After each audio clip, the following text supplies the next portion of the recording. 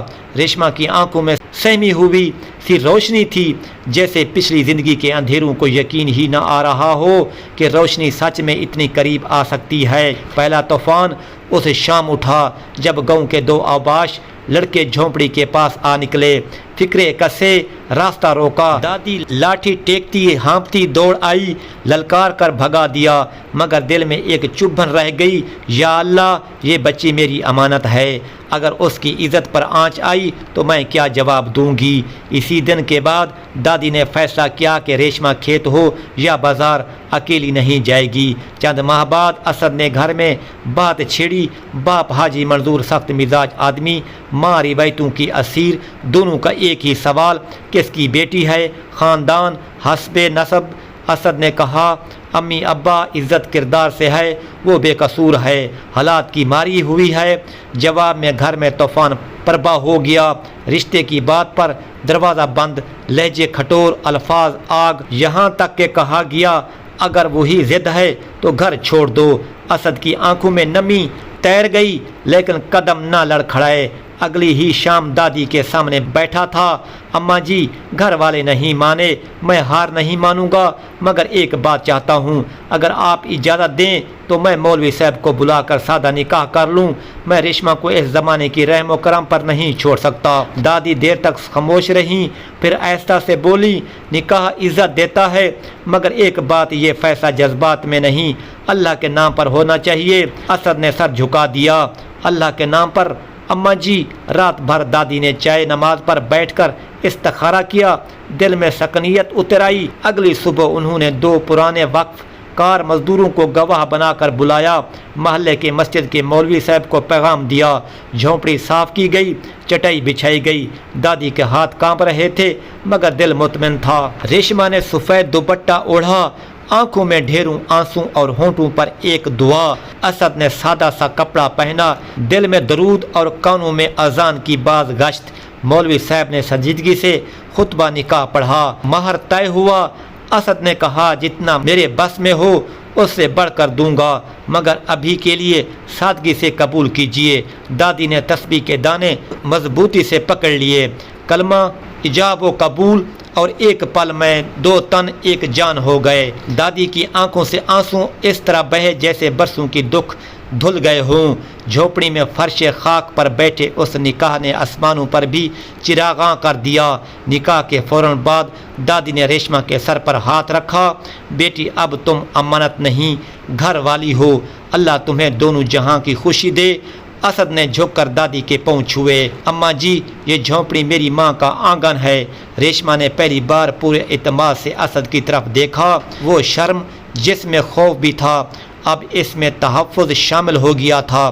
دوسرا طوفان جلد ہی گھر کے دروازے پر آن کھڑا ہوا۔ اسد کے گھر والوں نے خبر سنی تو آسمان سر پر اٹھا لیا۔ ہماری اجازت کے بغیر نکاح؟ ایک جھونپڑی والی؟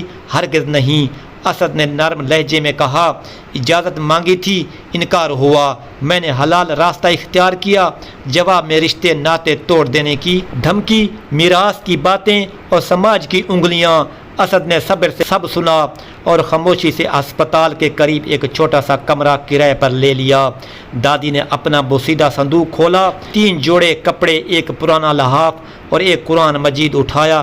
یہ لے جا بیٹا، میرے پاس دینے کو یہی جہیز ہے۔ اسد نے قرآن کو چوم کر آنکھوں سے لگایا۔ یہی میری دولت ہے۔ شادی کے بعد کی زندگی سادہ مگر روشن تھی۔ اسد نائٹ ڈیوٹی سے آتا تو دروازے پر چراغ جلا ملتا۔ ریشما نے جھونپڑی میں سیکھی سادگی سے گھر بسایا۔ مٹی کے چراغ، چائے کی بھاپ، نرم لہجے، کم میں زیادہ کر دکھانے کی ہنر مندی۔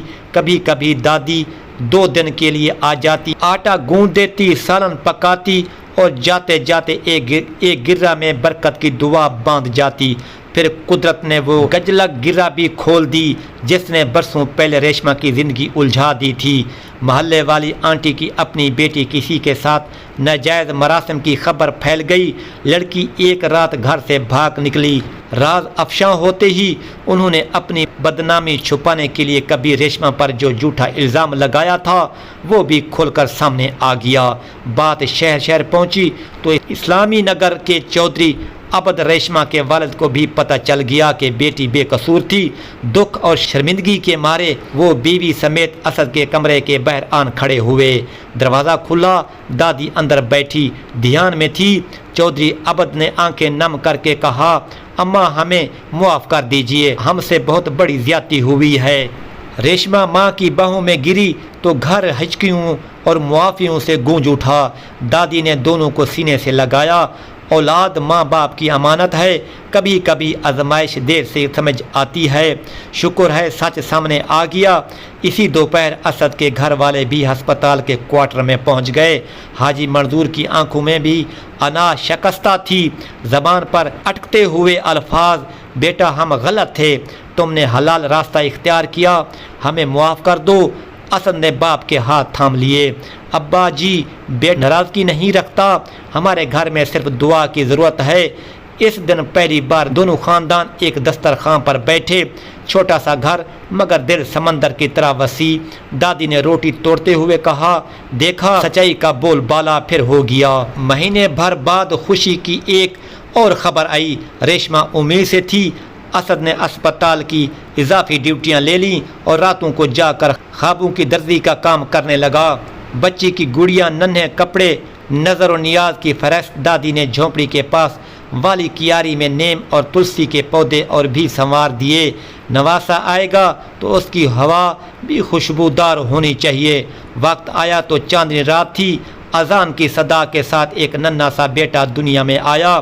آنکھیں بالکل اسد جیسی، ماتھے کی لکیر دادی جیسی۔ اسد نے کان میں اذان دی، نام رکھا آمین کہ گھر میں امانت کا حق ادا ہوا تھا۔ امین کے 40 دن پورے ہوئے تو اسد نے ایک سرپرائز رکھا، اماں جی ریشما ہم عمرہ کے لیے مکہ جا رہے ہیں۔ دادی کے ہاتھ سے تسبیح گر گئی، آنکھوں میں وہ نمی اتری جو برسوں کے سجدوں کے قبولیت کی خبر دیتی ہے۔ پاسپورٹ ٹکٹ، اصل مشکل تو نیت کی تھی، وہ تو برسوں پہلے ہو چکی تھی۔ جہاز کی کھڑکی کے پار بادلوں کے بیچ سے گزرتی روشنی جیسے دل کے اندر اترتی چلی گئی۔ مکہ مکرمہ میں پہلی نگاہ کعبہ پر پڑی تو ریشما سجدے میں گر گئی۔ یا رب، میں بے قصور تھی، تو جانتا تھا اور تو نے میرا حق لوٹا دیا۔ اسد نے ایوان کعبہ کے گرد ہاتھ اٹھائے، مالک میرے والدین کی انا کو نرم کر دے، میری بیوی کی عزت ہمیشہ قائم رکھ اور میرے بیٹے کو صادقوں کا وارث بنا۔ دادی حجر اسود کے قریب آ کر اتنی روئیں کہ جیسے جھونپڑی کی ساری پیاس آج بجھ گئی ہو۔ عمرہ کے سعی میں صفا مروہ کے بیچ جب وہ چلیں تو دادی کی کمر میں جوانی کی سی جان آ گئی۔ بیٹی، انہوں نے ریشما سے کہا، ہاجرہ کی سائی میں ہر عورت کی آبرو کی حفاظت کی دعا پوشیدہ ہے، اللہ نے وہ دعا تیری قسمت میں لکھ دی ہے۔ واپسی پر کہانی ایک نئے باب میں داخل ہو چکی تھی۔ اسد کے والدین نے دادی کے لیے اپنے گھر کے صحن میں ایک چھوٹا سا کمرہ بنوا دیا۔ سفید چونے کی دیواریں کھڑی، کھڑکی پر سبز پردہ اور اندر تکیے کے پاس ایک تصویر۔ دادی کبھی جھونپڑی میں دن گزارتی، کبھی شہر آ کر امین کو گود میں لیے جھولتی رہتی۔ اسد نے گاؤں کی اوباش لڑکوں والی جھگیوں کے سامنے ڈسپنسری کھول دی، ہر بیمار کا علاج، ہر عزت کی حفاظت۔ یہ تختی دادی نے اپنے ہاتھ سے لکھوائی۔ ریشما نے شام کے وقت محلے کی بچوں کے لیے پڑھنے لکھنے کی چھوٹی سی محفل شروع کر دی۔ وہ انہیں صرف حروف نہیں سکھاتی تھی، خودداری بھی سکھاتی۔ سچ بولنا کمزوری نہیں، ہمت ہے۔ ایک دن دادی نے بوسیدہ صندوق پھر کھولا،